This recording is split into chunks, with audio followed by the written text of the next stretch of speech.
Olá, tudo bem com vocês? Hoje venho então aqui dar seguimento ao projeto de autores portugueses. Venho hoje então falar aqui sobre Teolinda Gercesão, que foi a autora que foi mais votada para ler no mês de março. E foi curioso porque eu tinha acabado de ler um dos livros de Teolinda Gercesão no mês de fevereiro e por acaso foi um livro que eu não gostei particularmente. Foi A Casa da Cabeça de Cavalo.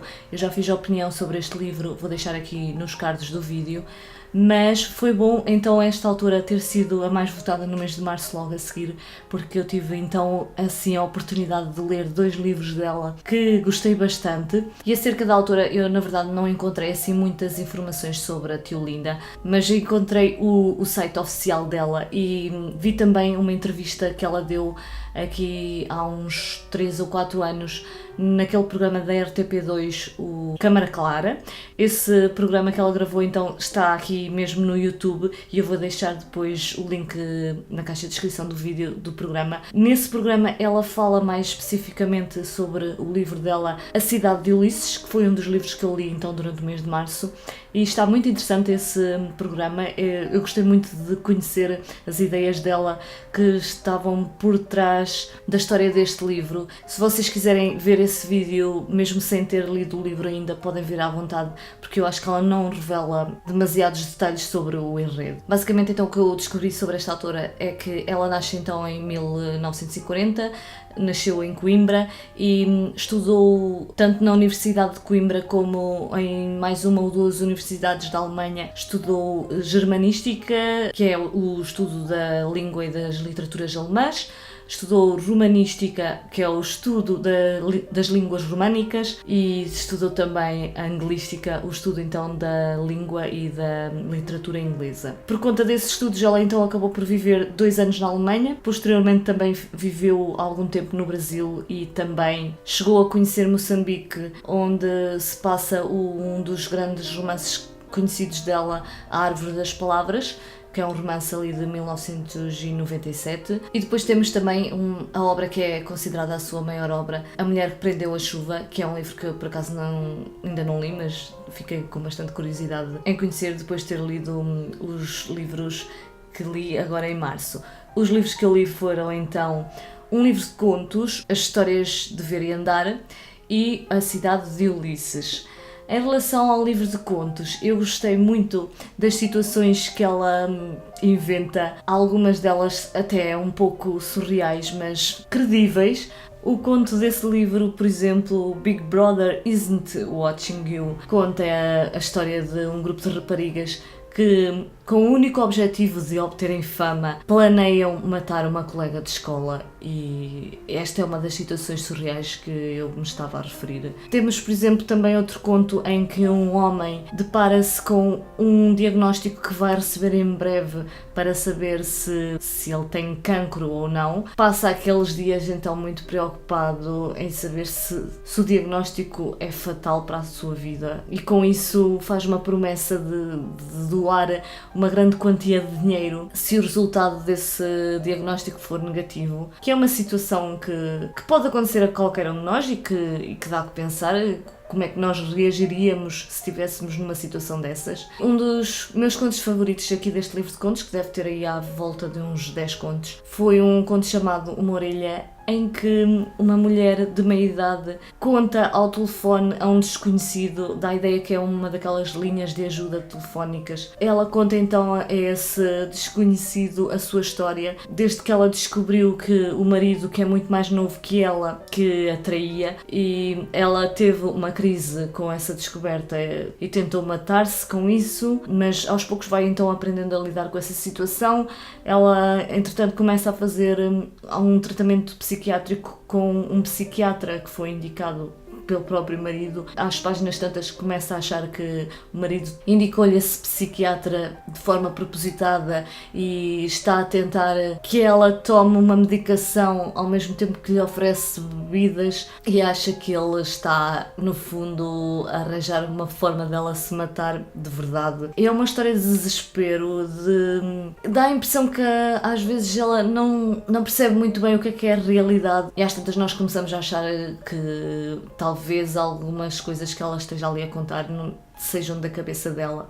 Portanto, esta narradora não será a mais fiável, porque nós vemos que ela não se encontra bem e é fácil também perceber que não é fácil lidar com este tipo de situação em que ela se encontra, e sente-se mesmo na narrativa o desespero dela, e foi um conto muito marcante, gostei bastante. No geral, a estes contos eu dei uma média aí de 4 estrelas, o que para um livro de contos é muito bom, porque os contos não são o género literário que mais me agarram e que eu gosto mais, mas às vezes ainda encontro contos deste género que eu gosto bastante. Este livro de contos tem ainda o mérito de ter recebido o grande prémio do conto Camilo Castelo Branco, por isso é mais um incentivo para quem quiser apostar neste género. Depois, o outro livro que eu li então dela foi o romance A Cidade de Ulisses, que recebeu 2 prémios, o Prémio Ciranda em 2012 e o Prémio da Fundação António Quadros em 2013. Ele vai contar então a história de um pintor, o Paulo Vaz. Na verdade, vai contar mais a história de amor entre ele e a Cecília. E a história ronda muito à volta dessa história de amor, mas temos principalmente aqui a cidade de Lisboa como o grande centro aqui desta história, e ela vai ter um significado especial por causa de uma lenda associada à cidade de Lisboa e que liga a passagem de Ulisses por Lisboa em tempos remotos e que terá eventualmente dado o seu nome à cidade, o que é bastante curioso. Eu vou ler um pequeno trecho sobre essa explicação, então, da cidade de Ulisses, desse nome. Segundo a lenda, Ulisses dera a Lisboa o seu nome, Ulyssium, transformado depois em Olísipo, através de uma etimologia improvável, o que dava à cidade um estatuto singular, uma cidade real criada pela personagem de um livro, contaminada, portanto, pela literatura, pelo mundo da ficção e das histórias contadas. A história começa quando o Paulo Vaz, este pintor, é então convidado para fazer uma exposição sobre a cidade de Lisboa. Ele é convidado ali pelo presidente da Câmara ou algo do género. Ao princípio ele pretende recusar esse convite, mas depois pondera melhor o assunto. No início do livro nós vamos ter uma carta que ele imagina para escrever de resposta a esse convite, e é aí nessa carta que ele começa a recordar a Cecília, o seu primeiro grande amor, que ela conheceu enquanto ela era ainda aluna dele de pintura, e a história vai então começar a desenvolver-se a partir deste ponto. Só que a narrativa e aquilo que é relatado não vai ser exclusivamente sobre esta história de amor dele com Cecília. Ela vai contar muito mais do que isso. Inclusive, a Teolinda Gerson vai dar vários detalhes sobre a história de Portugal, desde a sua fundação até os dias de hoje, o que eu achei interessantíssimo. Ela, de uma maneira simples, vai-nos recordando episódios dos portugueses, desde os descobrimentos e a tendência dos portugueses esbanjarem a sua riqueza enquanto ainda a tinham nas mãos, que foi o que aconteceu quando Portugal chegou ao Brasil e teve acesso a todas aquelas riquezas do Brasil, e depois não souberam controlar-se bem e esbanjaram simplesmente o dinheiro de uma forma pouco cuidadosa, pouco pensada a longo prazo. E isso acontece até aos dias de hoje, na verdade, porque nós tivemos ali nos anos 80 também algum conforto financeiro e também não soubemos gerir bem os nossos recursos. E depois temos também todas estas referências a Ulisses e mais concretamente à história da Odisseia, com o episódio, por exemplo, de Nausicaa, quando Ulisses chega ali à terra dos Fiaces e a filha do Alcino apaixona-se imediatamente por Ulisses. Este é um episódio que, se vocês quiserem conhecer melhor, podem vê-lo no canto 6º da Odisseia, no vídeo que eu fiz sobre este canto, e mais precisamente toda a ligação que existe nesta história à cidade de Ulisses com a própria espera de Penélope pelo regresso de Ulisses da Guerra de Troia. Eu acho que esta ligação foi feita de uma forma magistral, muito tocante no final, e obviamente que o facto de eu ter lido a Odisseia fez com que eu gostasse ainda mais da história da Teolinda Gerson. Mas mesmo que eu não conhecesse a obra, esta história é lindíssima por si só. Há muita poesia no texto, nos sentimentos dos personagens e, no fundo, toda essa coincidência com a mitologia, toda essa ligação mística é algo mágico. Mesmo em termos de detalhes, o texto é riquíssimo. Por exemplo, aqui a relação do Paulo Vaz com a sua mãe, que é contada aqui, vem ainda a acrescentar detalhes ainda mais interessantes à história, em que aqui é contada a relação que a sua mãe tinha com o seu pai, com o casamento, em que na altura em que esta história se passa, que é antes do 25 de Abril de 74, os casamentos punham a mulher então ainda num papel muito submisso,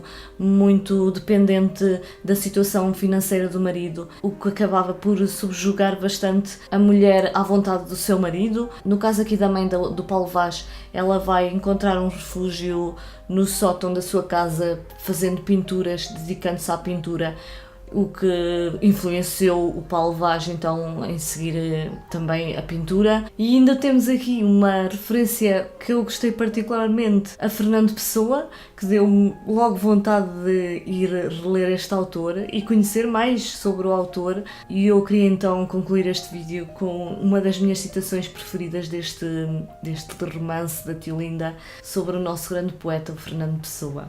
Pessoa, com o seu desassossego sossegado, que acabava na garrafa de aguardente e na embriaguez à mesa do café, em cartas ridículas a uma ofelinha que provavelmente nunca leu Shakespeare e se conformou com ser ofelinha, e nem ao menos foi capaz de se afogar no Tejo quando percebeu que o homem que por ela suspirava nunca iria passar da fase dos suspiros. E é tudo por hoje então. Obrigada por terem assistido, fiquem bem e até ao próximo vídeo.